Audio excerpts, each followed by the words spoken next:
Bismillahirrahmanirrahim. Assalamualaikum warahmatullahi wabarakatuh. Innal hamdalillah nahmaduhu wa nasta'inuhu wa nastaghfiruh wa na'udzu billahi min shururi anfusina wa min sayyiati a'malina. من يهده الله فلا مضل له ومن يضلل فلا هادي له أشهد أن لا إله إلا الله وحده لا شريك له وأشهد أن محمدا عبده ورسوله اللهم صل وسلم على محمد وعلى آله وأصحابه ومن تبعهم بإحسان ila yaumiddin wa ba'd. Alhamdulillah, kita telah hampir selesai satu bab dari kitab Bulughul Maram, yaitu Babul Miyah. Kita pada hadis yang terakhir dari bab tersebut, yaitu hadis ke-13. Hadis ini diriwayatkan dari Abi Waqid Al-Laythi radhiyallahu ta'ala anhu qala Rasulullah sallallahu alaihi wasallam ma quti'a minal bahimah wa hiya hayyatun fahuwa mayyitun akhrajahu Abu Dawud wa Tirmidzi wa hassanahu wal lafdhu lahu. Bahwasanya Rasulullah sallallahu alaihi wasallam bersabda, apa yang terputus dari bahimah, dari binatang, ya, dari binatang, misalnya binatang ya yang masih hidup, kemudian binatangnya itu organ tubuhnya terlepas, wahiyya hayyatun, dan binatang itu masih dalam keadaan hidup, fahuwa mayyitun, maka organ tubuh yang terlepas dari binatang tersebut dihukumi sebagai bangkai. Hadis ini dikeluarkan oleh Imam Abu Dawud, Tirmidzi, dan dihasankan oleh beliau, dan lafadznya punya Imam Tirmidzi, dan derajat dari sini adalah hasan. Il hadirun azani wa azakumullah. Di dalam hadis ini bisa kita ambil pelajaran bahwasanya organ tubuh yang terlepas dari binatang yang haram tatkala dia jadi bangkai, maka status organ tubuh yang terlepas tersebut hukumnya adalah haram. Misalnya ayam kalau mati tanpa disembelih, dia bangkai, tidak boleh dimakan. Sapi, onta, dan sebagainya. Sehingga tatkala organ tubuh mereka dipotong sementara binatang tersebut masih hidup, maka potongannya itu hukumnya sama, yaitu bangkai, haram dimakan. Jadi memang ada orang-orang jahiliyah, kadang mereka ingin makan daging, tapi bagaimana supaya mereka masih punya binatang tersebut?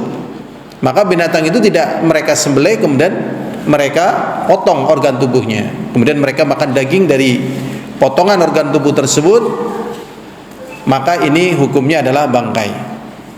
Kemudian tentang binatang-binatang yang tatkala dia mati bangkainya halal, seperti ikan.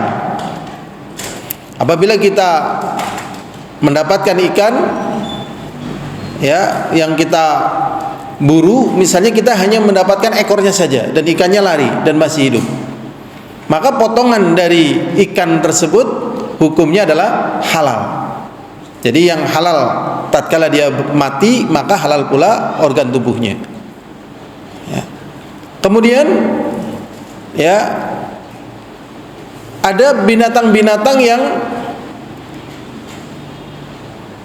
tatkala terlepas dari organ tubuhnya tetap halal. Seperti misalnya ghazal misik.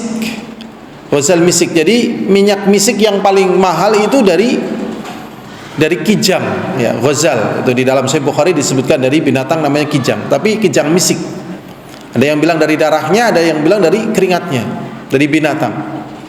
Maka tatkala diambil dari organ tubuhnya untuk mendapatkan misik, tidak masuk dalam hadis ini. Dia tetap hukumnya adalah halal.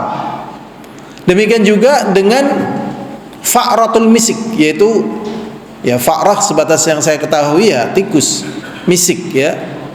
Itu juga sama. Tatkala diambil dari darahnya, kemudian dikumpulkan, kemudian menjadi minyak wangi yang paling harum, misik, maka walaupun fa'ratul misiknya masih hidup ataupun ghazal misiknya masih hidup, ya, yang dipisahkan tersebut hukumnya adalah halal. Demikian yang dijelaskan oleh para ulama. Mereka menggambarkan yang demikian ini seperti telur yang terlepas dari ayam. Ya, bukankah telur itu terlepas dari ayam? Ya. Telurnya hukumnya adalah apa? Halal. Mereka para ulama menjelaskan tentang masalah organ yang diambil dari ghazal misik ataupun fa'ratul misik sebagaimana telur yang terlepas dari ayam. Ini sudah jelas, ya. Kemudian hal-hal yang sifatnya mukhtalaf, sebenarnya ya mukhtalafun fi, yang ada khilaf di sana. Ya. Sebenarnya sih tidak khilaf, ya, tapi sebagian tetap menganggap khilaf. Seperti misalnya ya buaya, ya, buaya. Zahirnya tatkala manusia menjumpai ya organ tubuh dari buaya, ya, kemudian dia mengkonsumsinya, maka hukumnya adalah halal.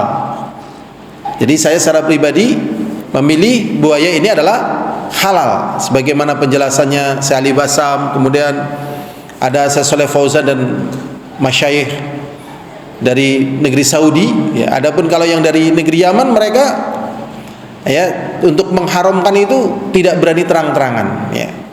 Kita menanya beberapa masyayikh di sana, mereka tidak ada yang berani terang-terangan ini haram begitu. Tapi mengarahkan ke halal juga tidak. Ya, akhirnya ada yang mengatakan kalau matinya di air maka halal, kalau matinya di darat maka haram. Nah, ini binatang-binatang yang dianggap mukhtalafun fi.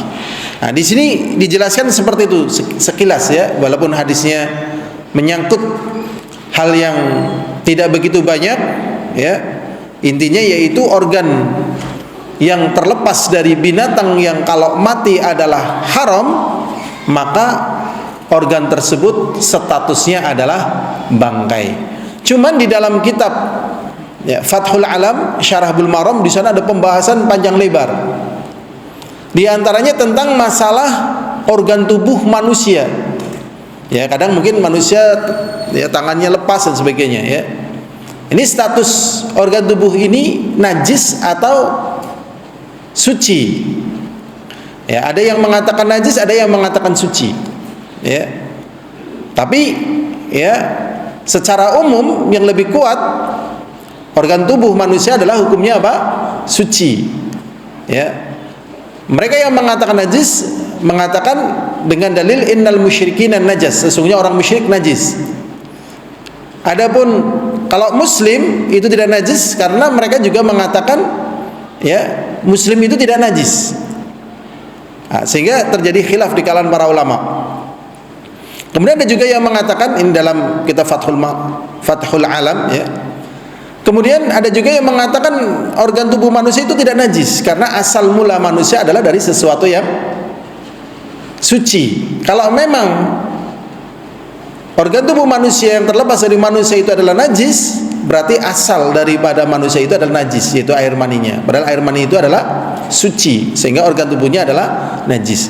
Tetapi di sana ada beberapa pendapat, di antaranya Imam Syafi'i dan juga para a'immah yang lainnya, ya, mengatakan organ tubuh manusia itu najis.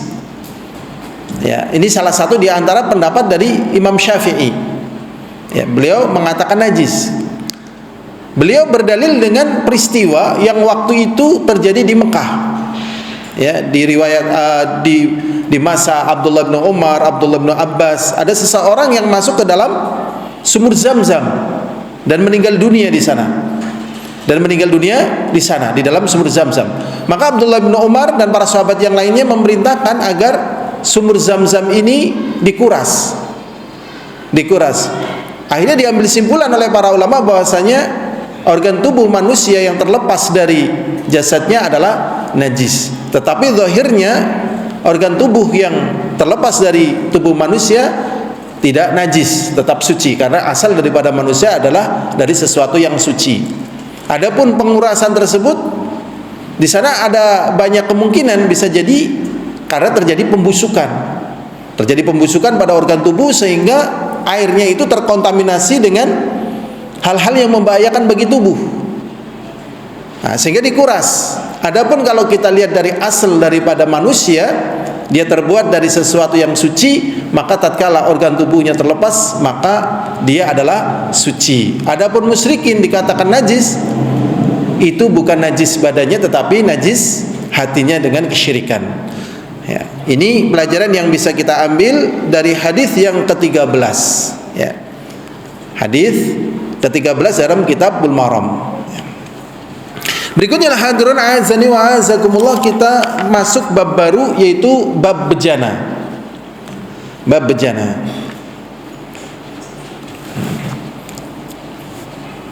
Bejana itu ya, bisa terbuat dari besi